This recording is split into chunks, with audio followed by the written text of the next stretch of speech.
என் இனிய வலைதள பிரியர்களுக்கும் தமிழ் நெஞ்சங்களுக்கும் சமீபகாலமாக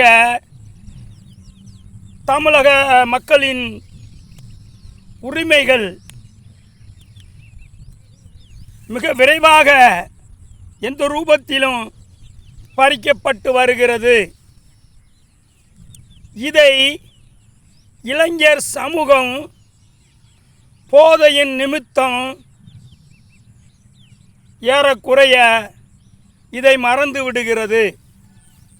மக்களின் துயர சூழலால் மக்களுக்கே இந்த உரிமைகள் சுரண்டப்படுவது தெரிவதில்லை. ஒருவேளை அவர்கள் தெளிந்து உரிமைக்காக விழித்து போராடும் சூழலில் அவர்களுக்கான இன்னல்கள் சொல்லி மாளவில்லை. இதைத்தான் இந்த கவிதையில் கருத்துரையில் சொல்லியிருக்கிறேன். இதை அரசு மிக விரைவில் கவனத்தில் கொண்டு மக்களுக்கான அரசாய் இருக்க வேண்டும் என்று வலியுறுத்தி இதில் சொல்லியிருக்கிறேன்.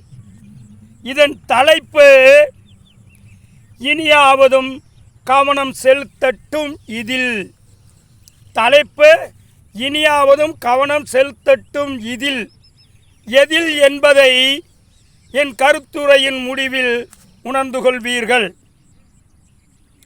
உரிமைகளை தேடும்போதுதான் தெரிகிறது அது பறிபோவது. உரிமைகளை தேடும்போதுதான் அது தெரிகிறது பறிபோவது. ஆனால் அதை மீட்டு எடுக்க மக்களுக்கு போராட்டம் தேவைப்படுகிறது. ஆனால் அந்த உரிமைகளை மீட்டு எடுக்க மக்களுக்கு போராட்டம் தேவைப்படுகிறது. உரிமைக்காக மக்கள் போராடினால் அரசு அதை தடுத்து வருகிறது. உரிமைக்காக மக்கள் போராடினால் அரசு பல வழிகளில் அதை தடுத்து வருகிறது.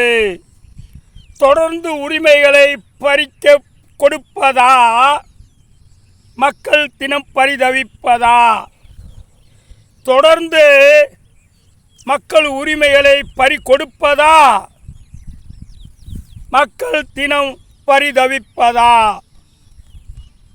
மக்கள் உரிமைக்காக போராடக்கூடாதா? இதுதான் ஜனநாயக கோட்பாடா? மக்கள் உரிமைக்காக போராடக்கூடாதா?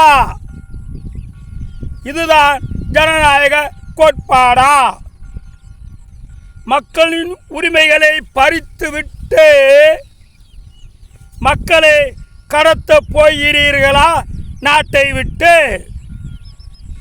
மக்களின் உரிமைகளை சிறுக சிறுக பறித்துவிட்டு மக்களை கடத்த போகிறீர்களா நாட்டை விட்டு?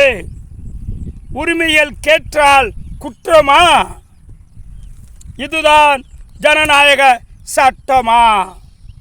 மக்கள் உரிமைகளை கேட்டால் குற்றமா? இதுதான் ஜனநாயக சட்டமா? அரசின் செவிகளில் கேட்கட்டும் மக்களின் குரல். அரசு இனியாவதும் கவனம் செலுத்தட்டும். இதில் அரசின் செவிகளில் கேட்கட்டும் மக்களின் கூக்குரல், போராட்ட குரல், அழுகை குரல். அரசு இனியாவதும் செலுத்தட்டும் கவனம் இதில். இந்த வேண்டுகோளை தயவு செய்து எந்த சூழலிலும் பாமரன் போராடினாலும், விவசாயி போராடினாலும், உழைப்பாளி போராடினாலும், தொழிலாளர் போராடினாலும், எந்த சூழ்நிலையிலும் போராட்டம் ஒன்று எழுந்துவிட்டால் அதற்கான நியாயத்தை அரசே சொல்லியாக வேண்டும். அதற்கான தீர்வை கண்டாக வேண்டும். எனவே மக்களின் கோரிக்கைகளையும் போராட்டங்களையும் அரசு நிராகரிக்காமல், உதாசீனப்படுத்தாமல் உடனே பரிசீலனை செய்து மக்களுக்கான உரிமைகளை காத்து கொடுக்கும்படி இக்கருத்துரையின் மூலமாக அரசை கேட்டுக்கொண்டு விடைபெறுகிறேன். நன்றி, வணக்கம்.